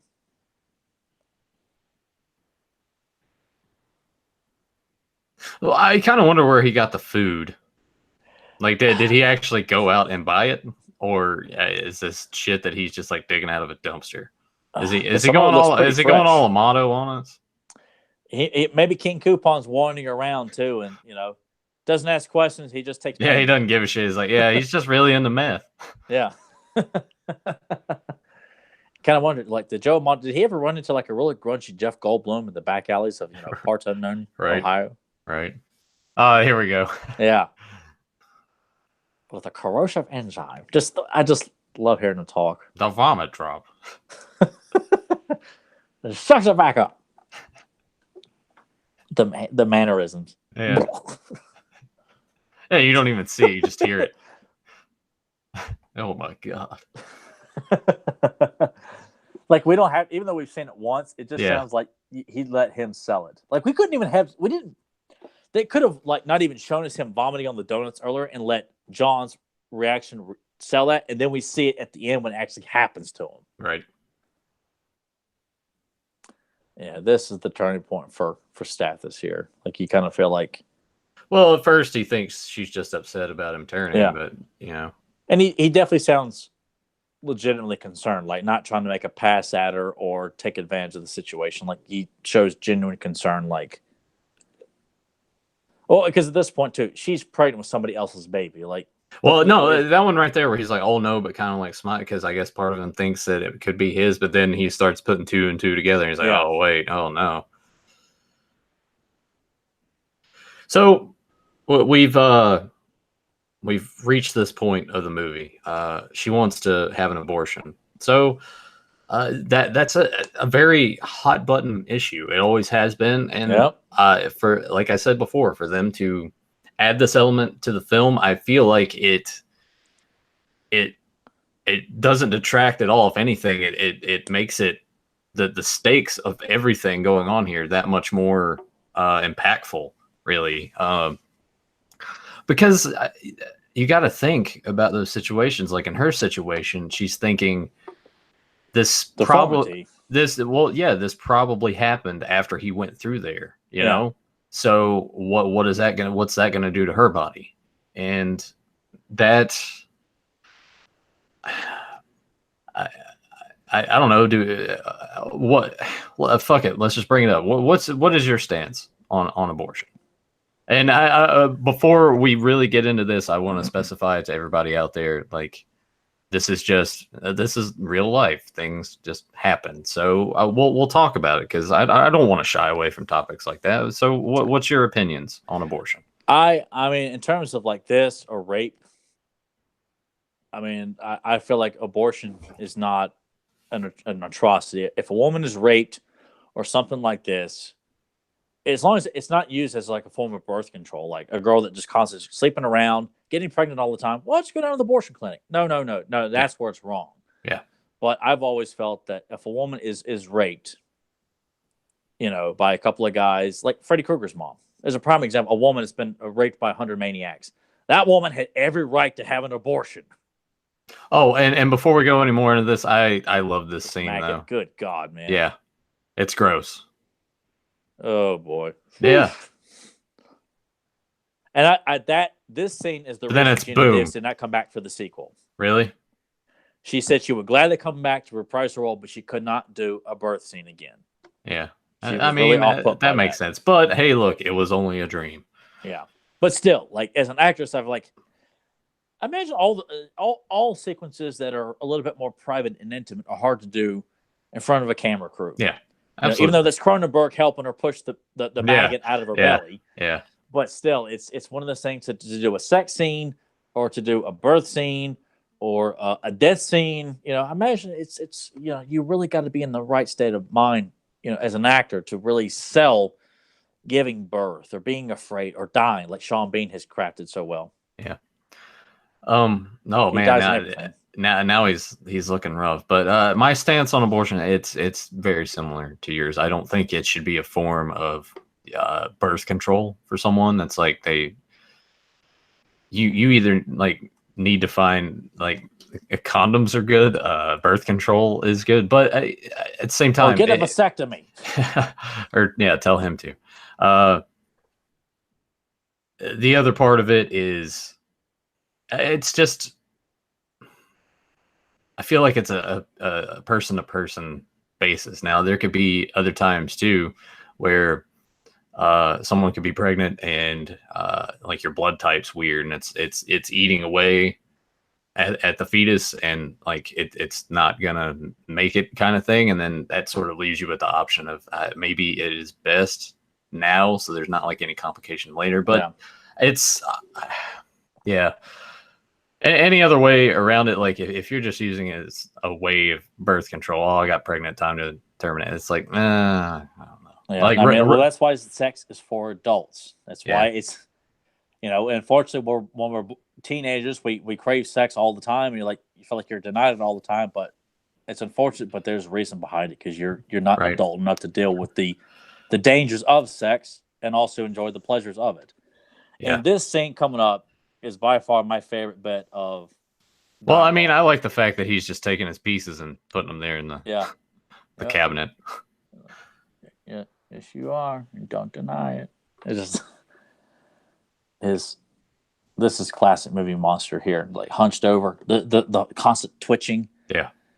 And the way that shot was structured, like having it to where he's at the back of the frame, but you got all the trash and the wrappers and everything right there. That was a good looking shot. It's definitely plays up they're in the same apartment, but they're a distance apart. Like, because he steps out here in a moment and she steps back a bit, like she's afraid to come near him. Yeah. And this is where you feel so bad, like this here, where she's trying to tell him, and like the lighting on him right now, it makes it so tragic. Like he's, I could see why they turned it into a Broadway play, aside from all the singing and nonsense. But it's this music that's playing under the scene here by Howard Shore's like just tragic score right now. When he goes into insect politics, and I think the saddest, her crying right now, like she just can't say it. Like when she says, "I just wanted to see you," like that's really sad. Yeah. And you're like you care about someone so much where it's such an awful situation, but you just want to see them. And insect politics, like a nice, gradual, soft way of bringing up that I'll kill you if you stay around because the fly's taking over here. That he's starting to realize he's losing control of his as a man. Like humanity's slowly slipping away. Yeah. Just I can't imagine how long that took to sit and get that makeup put on, Yeah, and then to not only that, but to practice moving in the suit, the jerking, the moving around, to talk with the fake teeth in there to show that he's losing his teeth, and like that, like just that quick little nudge of pain. And she's he steps into frame, looks up at the moonlight, and she steps back. Yeah. That's like classic monster movie shit right there. And this here, the insect who dreamed he was a man and loved it. God, it's beautiful writing. The best bit of dialogue in the film is this right here, is him talking to her about being an insect and dreamed he was a man. It's so sad, but God, it's so good. I'll hurt you if you stay. That's no, it's and then there goes the music again. Yep. See, son of a bitch, why can't we get stuff like this in movies now? Why can't we get emotionally involved in these films today? No. This right here, like him crying, like realizing, and then just the no that he, God, it's just so sad. I want a figure of Jeff Goldblum like this. Come on, NECA. Make it happen. Do it. Yeah, and this is more screen time to make John Getz a redeemable villain. Like to say, like I don't think we should rush into this. Like it shows you how logically he's thinking now. Yeah. Okay, because even though he may be a slime, but he realizes like abortions that's not something that you may actually want to have this. Like he's actually thinking about her child by another man. Like that doesn't make him redeemable at this point, then you know what But same time, she's like she doesn't want to because she doesn't know. Like it could be just as we get to here when they have the discussion, it could be deformed. Like the DNA of basically a man fly. Like what does that do to you? It could be like her dream. It might not be that way. It might look like that. Yeah. And as we see in the sequel, that he is born normal, but has the genetic coding that when he goes through the telepod for the first time, that kind of triggers the transformation. I believe it's been years since I've watched the sequel. I've never watched it. There's a segment, and you and I are both dog lovers, that's not going to sit well with you. Okay. Yeah. So when it comes up, I'm just it's like I had forgotten about that scene. I'm like, oh God. The other thing that I like about this is it's not brought up to anybody else that like, hey, he's turning into a fly. It's just between the two of them, and that's it. It doesn't have to be public knowledge. No. And that they're doing this in the middle of the night. They're doing this out of urgency, and I don't recall or ever doing research on this film, as I do over stuff for many films over the years. Like you don't hear, I've never heard of this film being attacked for its subject matter of abortion. It's not focused on. Yeah. However, people when they bring, Seinfeld did an episode where they joke where Elaine is fixated on abortion, but I'm saying it's a topic that people just seem like they're incapable of just handling it like adults. Yeah. It's not saying pro-choice or or against abortion. It's just part of the story. So I'm glad to know that if people came out and attacked this film in any shape or form about this, which I don't think they did. I feel like in today's world, people would they would just relish the idea. Oh, we get to attack a film because they talk about abortion. Isn't this great? Yeah, probably. Get on Twitter. Yeah, not wrong. And this is a scary, like, Yeah, it bam, is. out of nowhere, he busts through. This And that go ahead. oh no, I was gonna say, as we get into this line of dialogue, you understand like his line of thinking as well. He's like, this might be the only, like the last part of me that's left. I Yeah. feel like you should keep it. It's Which makes it more sad. it brings up a lot of debate and question in it. You know, it's like he's got a point. She's also got a point. Like,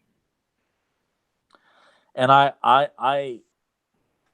mean, if I was like the third party standing with these two, like, I'd feel absolutely horrible for both of them. yeah. But I'm like, I'm more inclined to side with Gina on this. Like, I am as well. But Yeah. I understand his viewpoint. He's like, that might be the only like human part of him that's yeah, gonna that go on. if it because you look from to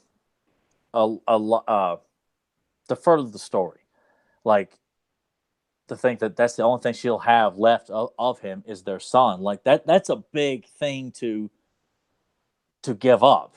That a man someone that you fall in love with, or a man in her situation, that you're going to give up the last remaining piece of him. Yeah, it makes it the stakes are so much more higher than a lot of horror movies would have it have established. And and watching this too, I mean, my viewpoints, have changed a little bit in terms of like what you think of the characters. Even though Stathis is here to kill him, or possibly kill him, you feel like he's in the right because he just saw Ronnie kidnapped and taken off when she wanted to have an abortion. Right. So you feel like his purpose in being here doesn't feel like he's being a malicious villain. Like, now it's time for the bad guy. It's like, no, there's more depth to what he's doing right now. Well, one, he's just trying to find her, and he just assumed that they probably went back to his place. Yeah. And just got a quick glimpse of what he looks like now, and that he's capable of just shattering through. Yeah, and at this point in his mind, it's like, all right, this probably needs to be destroyed. Yeah, it's gone too far. Yeah, so I side with his approach here. I mean, because even as an audience member, like, it's at this point, I think they're not gonna come up with a way. It's like, well, we'll turn it back to Seth Brundle. Like, that's not happening at this point.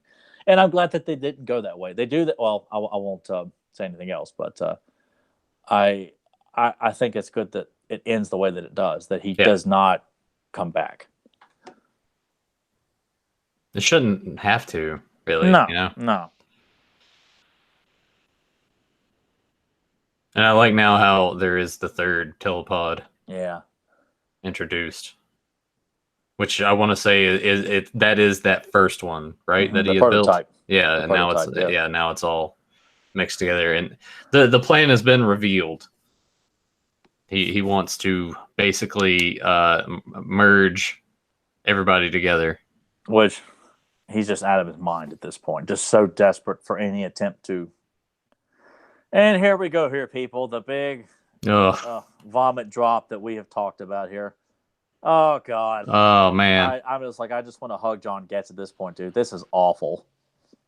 And the look of joy on Jeff Goldblum, like he's enjoying doing this.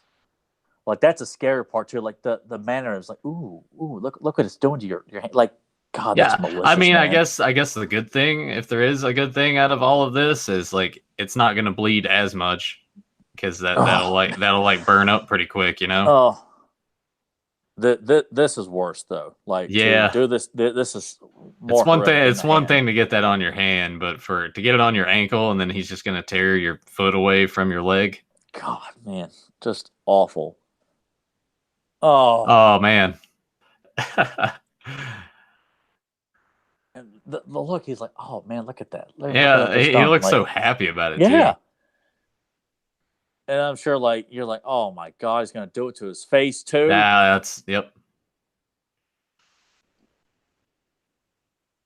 Oh, But she stops him. yeah, thank God.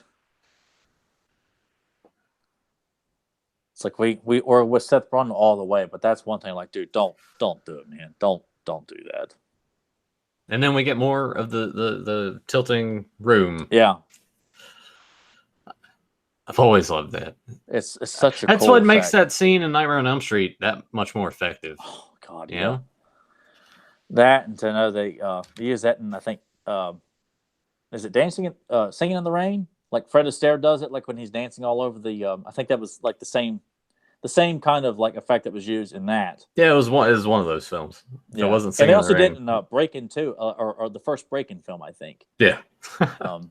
Not Breakin' 2, but I'm saying Breakin' T-O-O, not Breakin' like 2 Electric Boogaloo. You know, one of Joe's favorite films.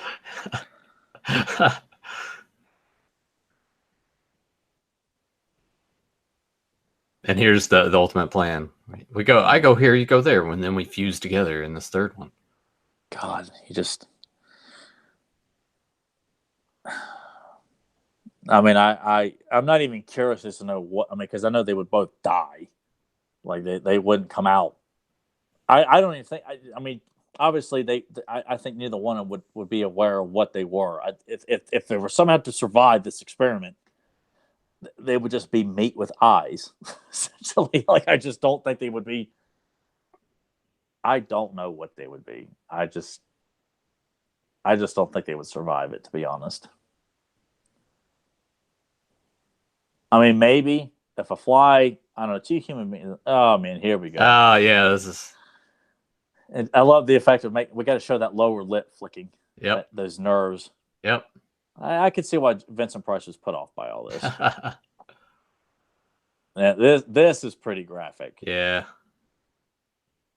It feels like getting a stuffed crust pizza, Meat Lover's Pizza right now.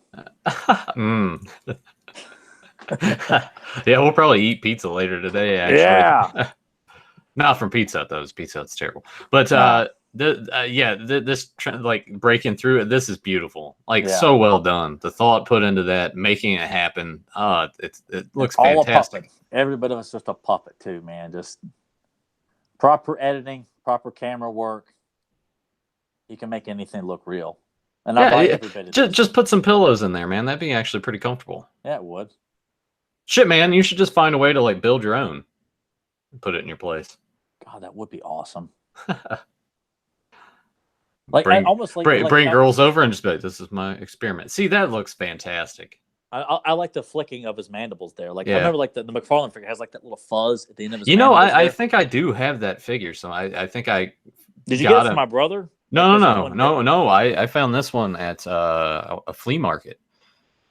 I need to actually, because he's not on display on the horror shelf. I need to dig him out and put him up. Yeah, I remember buying him at Toys R Us when he was brand new, along with both the Blair monster and the Norris monster from The Thing, and Snake Plissken too. I think my dad like just went all out and bought me and my brother like all the new ones from that, because I could not wait to get my hands on Ash, The Fly, and both the Thing monsters. That was a great year for movie maniacs, man.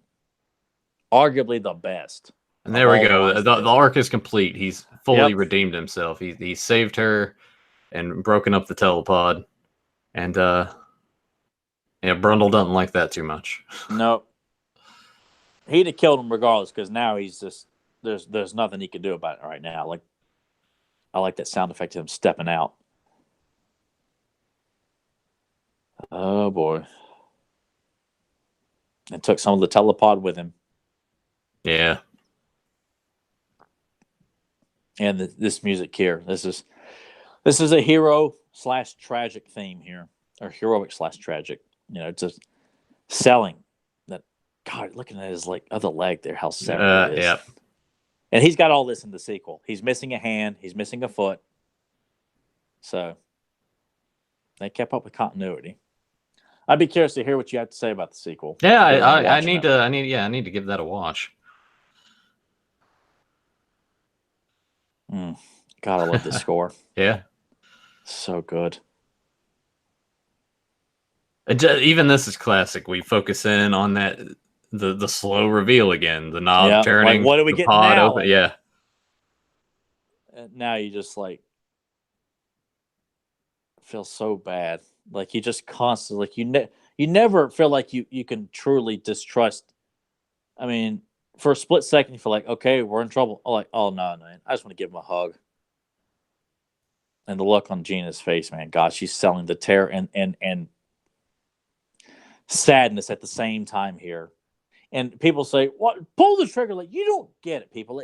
I'm sorry. If I was to see anybody I cared about and in this shape, there we go. The reveal that he fused with the yeah, pod. And I no, this coming up right here. You know, she doesn't want to do it, because she knows that this is him. Like you're and the killing fact, but it's beautiful right here. yeah, It looks at the gun, picks it up, just puts it to his head, like you know. yeah, And like the wheezing and everything too. that humanity is just lingering around long enough to like, look, do it. And that music just playing up the tragedy of this because you know what's coming.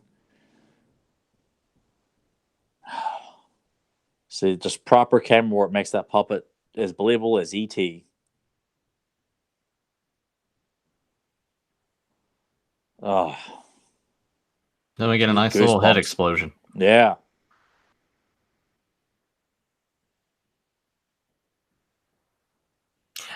And the beautiful thing about this here, there's no follow up. No. This is it. This is it right here. I mean, what else can where do you go from there? But it fades right here and then credits. Yeah. Like you don't have to do anything else. Ended on that. It's kind of like American Werewolf in London where it ends abruptly, but it ends abruptly kind of almost in a comical way. Yeah. Whereas this, it ends in a very tragic way. Because you do feel like you couldn't have done anything else. You know, I wouldn't want to see like even the cast for this is so small. Like you just look at the cast credits there. Yeah. Like the doubles are part of the cast there. Your favorite blockhead brings this up, and I'm surprised that we didn't do this during the things. Like we should have done that. He's got to puke. Oh yeah, we didn't do that. Missed opportunity. Yeah. Oh, it just shows you like we focus on quality on this here too. And I guess we do commentaries like this. We're not going to veer off and try to be silly and goofy that much. But yeah, that would have worked pretty good. I'm sure if Nathan shows this to his girlfriend, he might have to work in a family.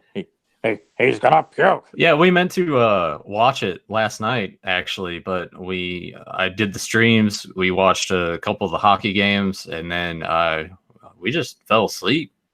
So I watched it like early this morning. I woke up. All this is really fresh in your head. Yeah. I woke up. God, it was like early this morning, and went and laid in bed and put it on. And this is a testament to this film. You know, I could have just laid there in bed while it played and just dozed off, but I was awake through the entire thing, intrigued. Because we stated, I haven't watched this in a long time actually. Probably when I picked this up. So gosh, this was what 2004. I was still living in Blacksburg in Arbor Apartments with my dad. All right, so we're it was probably like 2003, 2004, somewhere around there. Yeah, I don't know. So it has been a hot minute, but I guess I kind of feel like I know where we're going with this, but star rating, I'm pretty sure I know what both of us are giving this film. Oh, it deserves above and beyond a 5-star rating. Yeah, but I mean, it's a 5-star without a doubt. We're not going to do a whole lot of films that deserve less than that, because I mean, the films we do on this podcast, we're creating awareness but celebrating from our own perspective. You know, why these films are continuously being merchandised or brought up again or referenced in bad TV shows and stuff like that. You know, it's everyone, there's tons of opinions out there on the films that we do, but hopefully that we bring a little something extra that others have not done. Well, I was going to give thanks to Febmon, your favorite blockhead, Wiley Walt, Iceman Traveler. And I think there were a couple other people that were kind of poking around but didn't jump in the chat. But there was a lot of discussion, and Febmon did say Nathan was "I love you, man" drunk at the end of the stream last night. Yep, I was. said I got old Dr. Phil there at the end as well. I need to go back and rewatch that and see what all I said. I know it wasn't anything bad or anything. It Well, seemed not that you can remember. yeah, it seemed kind of positive and uplifting. But I hopefully that wasn't like too embarrassing or anything like that. I'm But, sure it wasn't. I'm sure you would have heard about it by now. yeah, 5 stars all around. For like this movie is fantastic. I need to get all I can hear is like the fly buzzing at the menu. Yeah, I'm glad we that Nathan agreed to do this commentary, because I was like, the minute we said we were going to discuss it, we were just going to do that, and then he hit me up with comment, which I'd actually thought about myself, but. Well, I feel like that's what we'll usually try to do in the event that Joe can't make it, or we decide to just if it's you and I doing. I honestly I kind of prefer in a way when we do commentary. To do the commentary, because it gives us a chance to watch the film together and also maybe bring up stuff or talk about things that you and I haven't really discussed when we've brought up the movie, just talking in the past about it. So it's easy to miss stuff too. If we just do like a general discussion about a film, it's easy to forget important plot points or important landmarks in the film. But when you're watching it, you're reminded about a lot of it. So we've already agreed to the next commentary we do will be John Wick, the first one. Yeah. Have that. And maybe there will be some weeks where instead we forego capes and commentaries, and instead on a Saturday we'll do a feature movie commentary or something. You know, and we could always do that, because we can always throw in capes and commentaries. It's flexible, of course. Yeah. Just a 22-minute episode. Well, an hour for a 22-minute episode. But yeah, we could always do that. I mean, we could always do John Wick sooner, then also do another. We could always do Anaconda. I would have to go buy that movie. I am not encouraging doing that. I think that would be funny. That would be fun, actually, to maybe do a commentary on a movie that's like, it's not a 5-star like The Fly or Ninja Turtles or something, but it's something that while we can have fun while we do it. Yeah, I mean, because the snake attacks in it are fun. They do look good.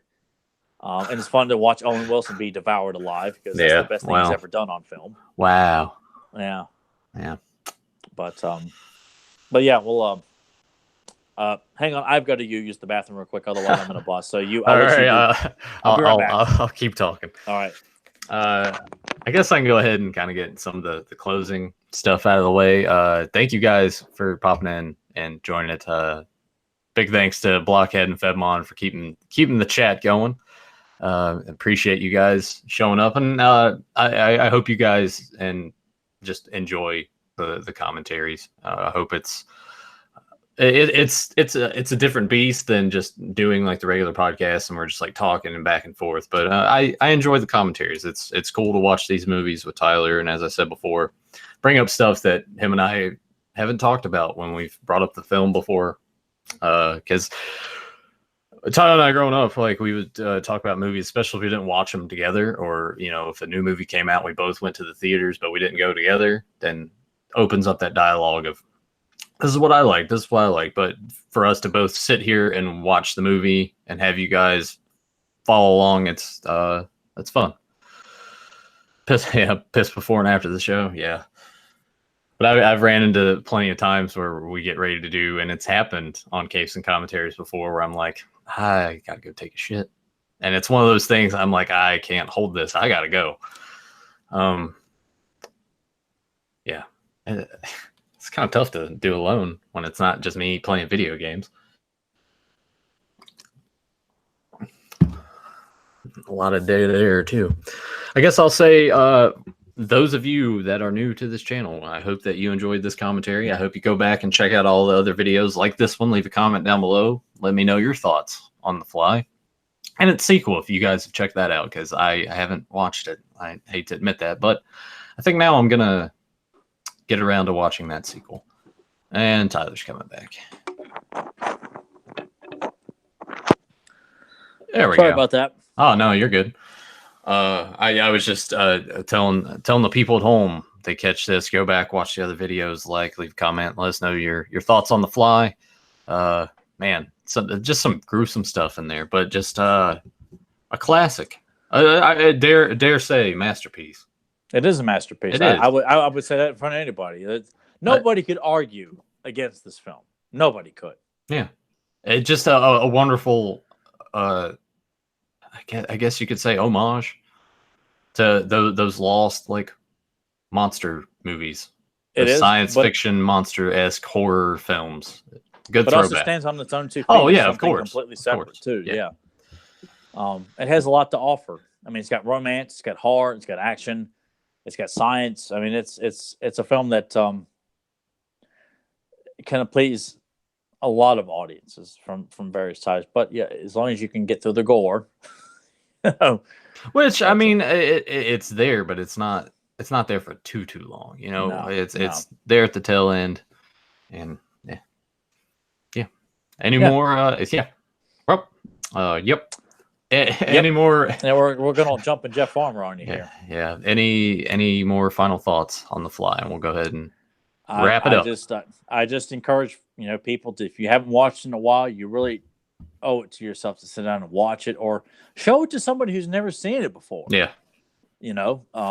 It's just something that that's what we want to do. We want to keep people aware. If you're tired of going to see crap at the movies, you don't have a reason to go. Well, you know what? There's plenty of reasons to still watch a movie. Just go to your DVD shelf, your Blu-ray shelf. Go to your local video store. Oh wait. Yeah. Oh yeah. Or well, I mean, there's still video stores in some there's places. still some lingering around there, but track it down, buy it on Amazon. It's not something if you've never seen it, which I can't imagine anybody listening to this is downloading it or watching it is not seen The Fly.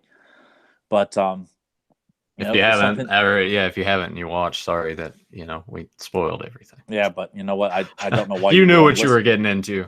Yeah, but buy it. It's not. It's definitely something that you could blind buy and you'd be like, man, that was so great. Why don't I listen to those guys before? I just need to listen to those guys all the time. But not Joe. Though. Joe will have you buying. That one guy in the tank tops is a jackass. I know. He thinks he knows everything about movies and stuff like that, and he's got all these posters. Like, well, we're supposed to think you know a lot about movies because you got Arnold posters. What a dork! Arnold can't act right. He knocked up that maid. Yeah. Which that kid looks just like him. Spitting image, man. Yeah. But what actor, actress, or politician or anybody or athlete has not had infidelities? True.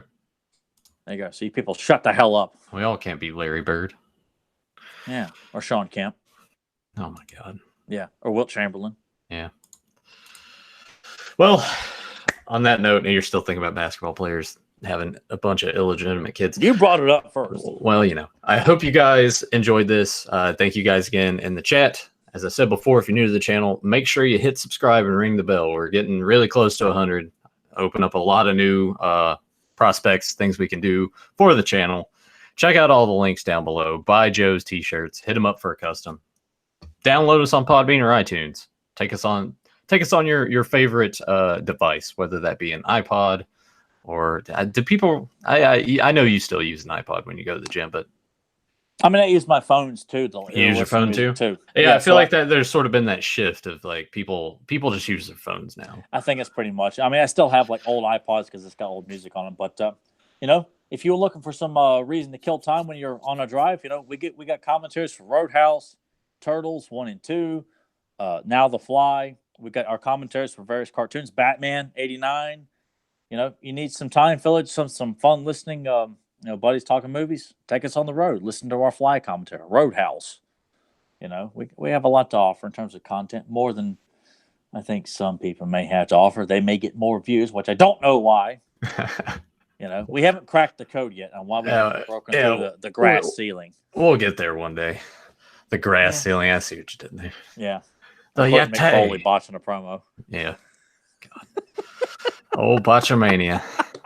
I don't think we've ever gone like one of these commentary tracks without bringing that up. I know, like, as much as Joe loves wrestling, we're like, what's a Botchamania? Joe. No.